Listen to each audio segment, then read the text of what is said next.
Bro, listen. Never in my life associated the word boring with baseball. We know what's up.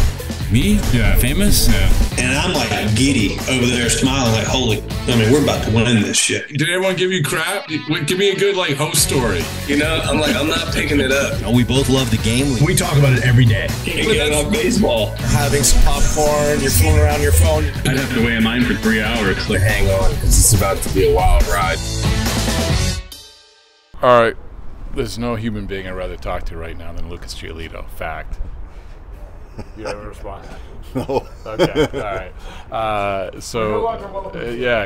So we were talking a little bit the other day, and I had told you that I was writing a book with Daniel Bard about the yips, and which is always an interesting conversation. And he was saying about your own anxiety, which wasn't the yips, but it was one of these conversations where I want to sort of talk more. So just take me through what happened in terms of anxiety with you.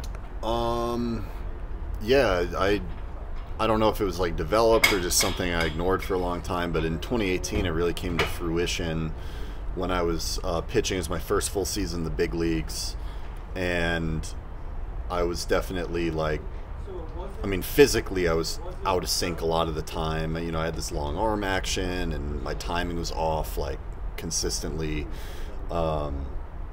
which led to not really having consistency as a pitcher. And I don't know, somewhere along the way, it's hard to remember exactly, but somewhere along the way in that season in 2018, certain outings, I'd go out there not necessarily feeling the most confident, and if bad things started to happen in the first inning, I would start to feel a lot of symptoms of performance anxiety. They'd kind of come to fruition in physical sensations, losing feeling in my extremities, my hands and my legs. So it's if I walk the leadoff batter, it would start to build up. Then I give up a hit, or I walk another guy.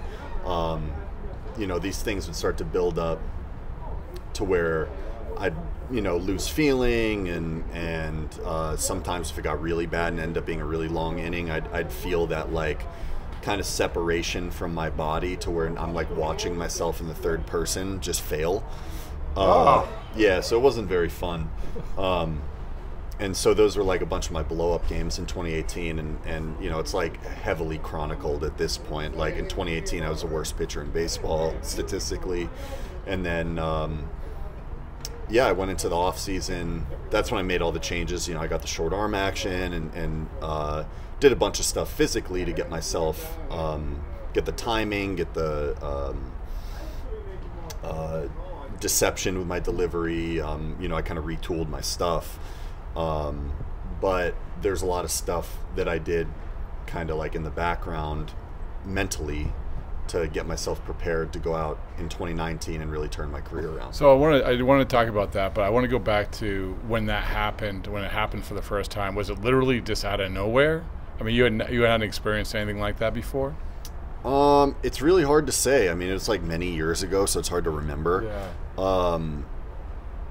I think the last time I can draw on a similar type of feeling was probably in high school. I was not a very good pitcher in high school, my freshman and sophomore year, and I had some bad outings. I don't know if I experienced the same feeling that I did in the big leagues. I mean, it's heightened because there'd be thousands of people in the stands, and you're facing big league hitters, and these games really mean something. So yeah, I wouldn't say that happened it's not every outing of 2018 I was dealing with that. It was just every once in a while, if I would go out there and just not have control, and I would feel these symptoms, and I was working with the sports psychologist to try and keep that at bay, and all sorts of things like that. But yeah, it's hard to say. I don't think there's one thing that triggered it. I mean, it's just kind of. So when to go back to we talked about the yips, but it wasn't the yip. I mean, this is when it affected your performance, but it was more of a sort of a paralyzing thing where you just weren't able to to, your whole body wasn't able to. I don't know. No. But because the yips is like you're not able to throw to a glove, right? Yeah. I wasn't like missing wildly or like, like losing the ability to throw a baseball. Like I'd be experiencing this and then still throw like a 94 mile an hour fastball. It was just like, it was like things were moving extremely fast and I didn't have good feel.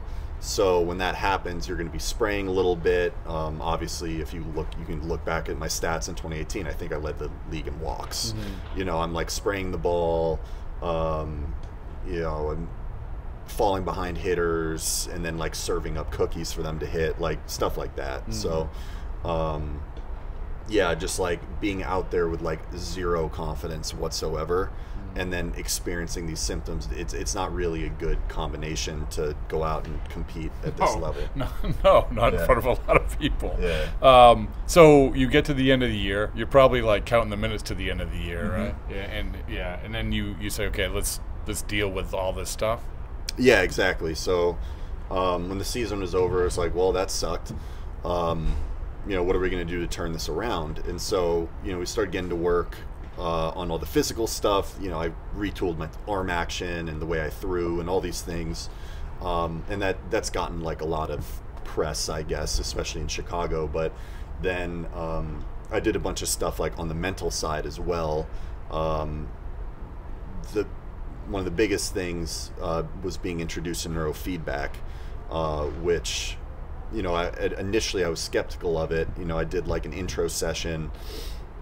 I was like, this is weird. This feels like weird pseudoscience stuff. Like, I don't know about this. But I was like, well, I got nothing to lose, so I might as well stick with this. And I did, and I feel like it really benefited me. I feel like it pretty much eradicated that. I don't think anything is going to like completely eradicate anxiety, but I was able to really persevere through it, and I never experienced those types of like physical sensations pitching ever again. I have a lot of questions with this. Number one, let's not forget the company.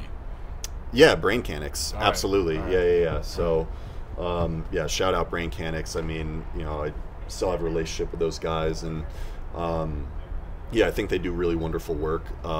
They got started, I believe, in the like action sports space. And they were working with, they're working with guys that like put their life on the line for their sports. So we're talking like surfers, and so they want to see how their brains work. Surfers and like, skydive. I don't know, like all sorts of stuff like that. BMX and like, where you can break bones and die with the sport you're doing. Obviously, those dudes are going to experience levels of anxiety because they're actually putting their life on the line. And so they got into the space working with those guys. They saw amazing results. I called my friend Andrew, who's one of the guys that runs the show over there at BrainKanix. He has a baseball background. He's like, well, I want to bring this to baseball. Yeah, I think this would be great. And you want to wait for that?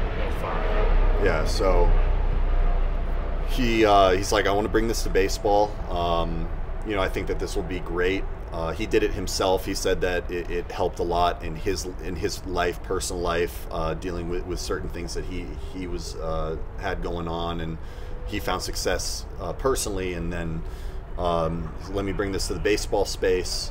I think he worked with a number of baseball players before me, but I got introduced to it, and I started working with him, and we were just like marathoning these neurofeedback sessions. So do you hook stuff up to your head? I'm going to simplify. Yeah. You hook the stuff up to your head, and then you try to perform. Why? Or are you just sitting there? Yeah. So there's like different modes of operation with it. The program I was doing, it was kind of split into two parts. You get like, I don't know what they're called, sensors or whatever on your head that read your brain waves, like the different levels of brain waves. I don't remember what they're called off the top of my head, like alpha and theta and stuff like that. And the first half of the session, you're doing like this focus exercise where you're just trying to stay calm and present and kind of locked in. And your brain waves are going into the machine, the computer, and the computer program, and then it's spitting back out at you like music and like musical notes that have been like kind of synced up to different levels of brain activity. And when the musical notes are really getting like out of tune and like crazy and stuff like that, it's basically indicating to you that you're not exactly being present, you're not focused, you're kind of, you know, maybe anxious or, you know, fidgety, you're a little all over the place. But when it starts to actually sound like nice musical notes, it's kind of indicating to you that you are present and focused. So it's like giving you that, like, I don't know, it's like kind of hitting you with that feedback. That's why it's called neurofeedback. In your ears, you know, it's auditory, that, okay, like here I am and I'm present and focused. So it's like that first half of it, you're doing this like focus exercise, or you're trying to keep everything above like this green line, like, and I would do that, then you take a little break, and then the second half is kind of like a guided visualization. So you have the headphones on, and you know, it's a voice basically telling you, man, I don't remember exactly, but it's like bringing you through different scenarios that you create for yourself. So obviously I'd be putting myself on a mound, and I just walked the first batter of the game, and I'm facing this team, and this is the stakes of the game, you know. And you have that you know, you have the music on the whole time, and you're putting yourself in the situation, you know, the situation I was going to be that following season in 2019. And I, you know, it's like very active visualization.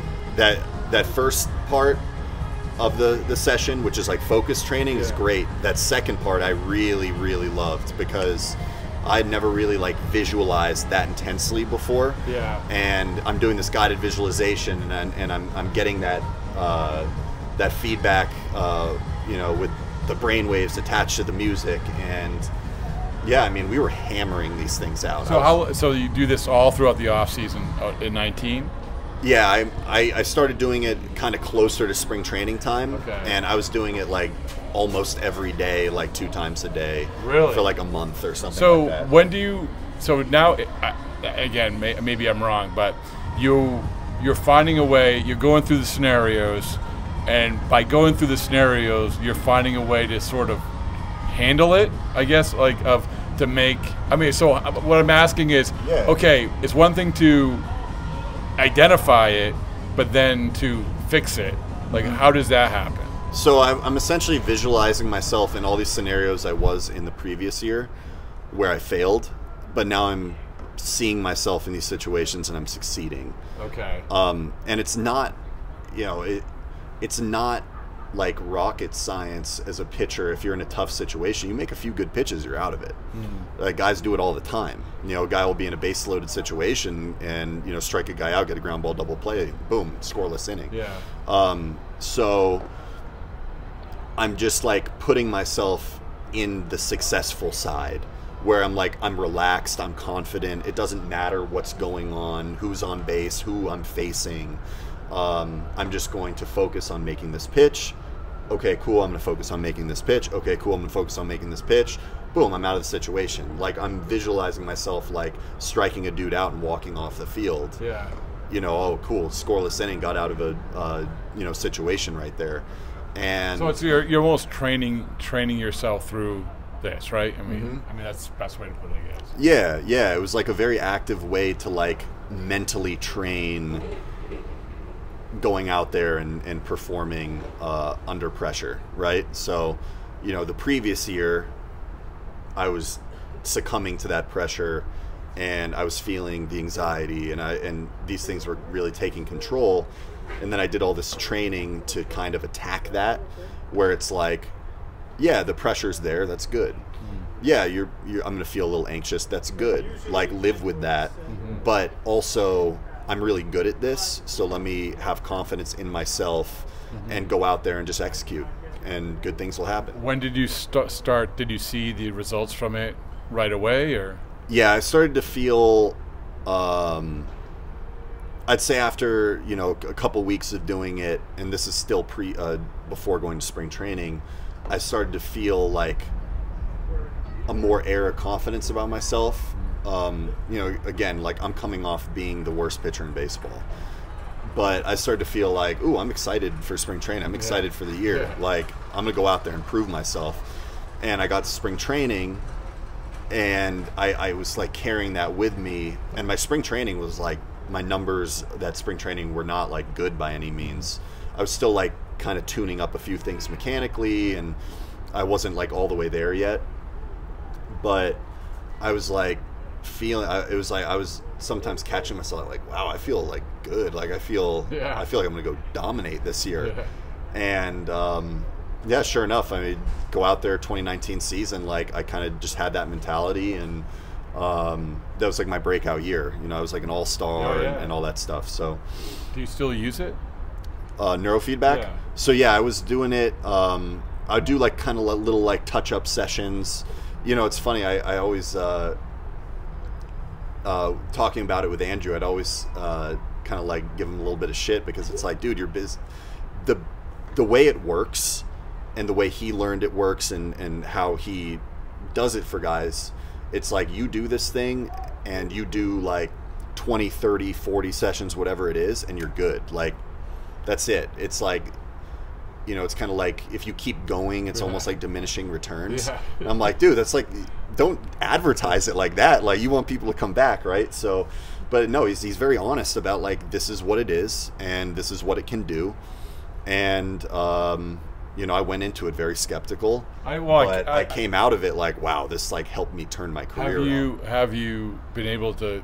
I mean, you have me convinced. Like I'll do it. Like, have you been able to like get other guys down that path? Yeah, so I've had other guys try it. Some guys liked it. Other guys were like, this isn't really for me. That's how it is for anything, right? Sure, yeah. Like some guys, you know, you go in the clubhouse and see how guys prepare for a game. Everyone's different. Like there's stuff that works for some guys. Some guys like certain parts about sports psychology and talking to sports psychologists. Other guys are like, nah, it's not really for me. Like, okay, you know, you find out what works for you. Neurofeedback worked for me great. So I'm not going to sit here and say like, oh, everybody should do this. This is going to change your life. But I will say, if you know you're dealing with, you know, anxiety and dealing with you know, certain things that and you found other things aren't really working for you, I'd say it's worth a shot. You know, go give it a shot, give it like a full attempt, see if it works for you, you know. And that's what I would say to certain guys. And like I said, some guys liked it, other guys were like, you know, it doesn't really work for me. But that's just like anything, right? You know, you keep going until you find like what works for you. And you've been able to harness it ever since, pretty much. Yeah. So, you know, for the years since, I would do touch-up sessions here and there. I really feel like going into, I mean, I'm missing a whole season here with an injury, so I'm definitely going to be hitting Andrew up. You know, probably do another touch-up session before coming back next year, because this is kind of a weird situation. I haven't gone a whole season without pitching since I was a kid, so yeah. So, you know, when the bigger picture of anxiety in baseball, I mean, it's good that we're talking about this, I think. I mean, to find whether this is, like, to your point, whether this is a solution or not. I mean, there's the acceptance of it. Back, I don't know, I'm old man yelling at clouds, but 30 years ago, if someone was going through what you went through, their career might be over, honestly, right? Yeah, my career was pretty much on the verge of being over, like early. I was like 23, 24 years old. You know, just like pitched like garbage for an entire season, and you know, I ended that season like, oh my God, what am I gonna do? But you know, kind of took the bull by the horns. I had the right people around me to support me, which I'm very thankful for. You know, able to make changes physically, able to make changes mentally, and then, you know, start to build a foundation for a much more successful big league career. Last thing is just sort of like you referenced, this is new. This whole thing is new to you, right? This just hanging out, not hanging out. I know you work.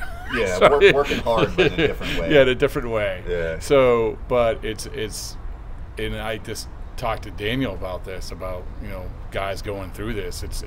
This is counterintuitive to your life, like how you've known life to be in a baseball season. Have you been able to sort of get your head around that part of it and find a rhythm and understand and see the, you know, the light at the end of the tunnel and all of that? Has it gotten better as you've gone through this?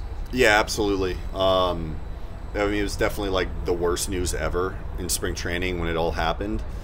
But since then, you know, it's like you can't change what's happened. So, you know, just finding a good routine. The support system has been incredible. The Red Sox organization is magnificent when it comes to that. You know, all from like top down, you know, front office people to support staff, coaches, trainers, the players.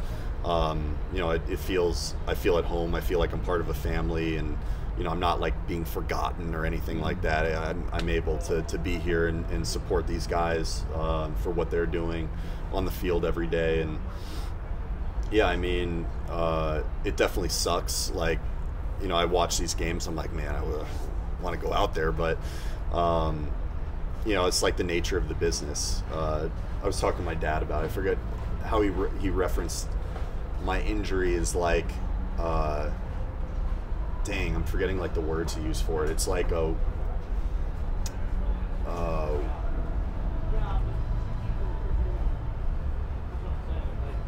don't know. It's like comes with the territory of the job, I guess.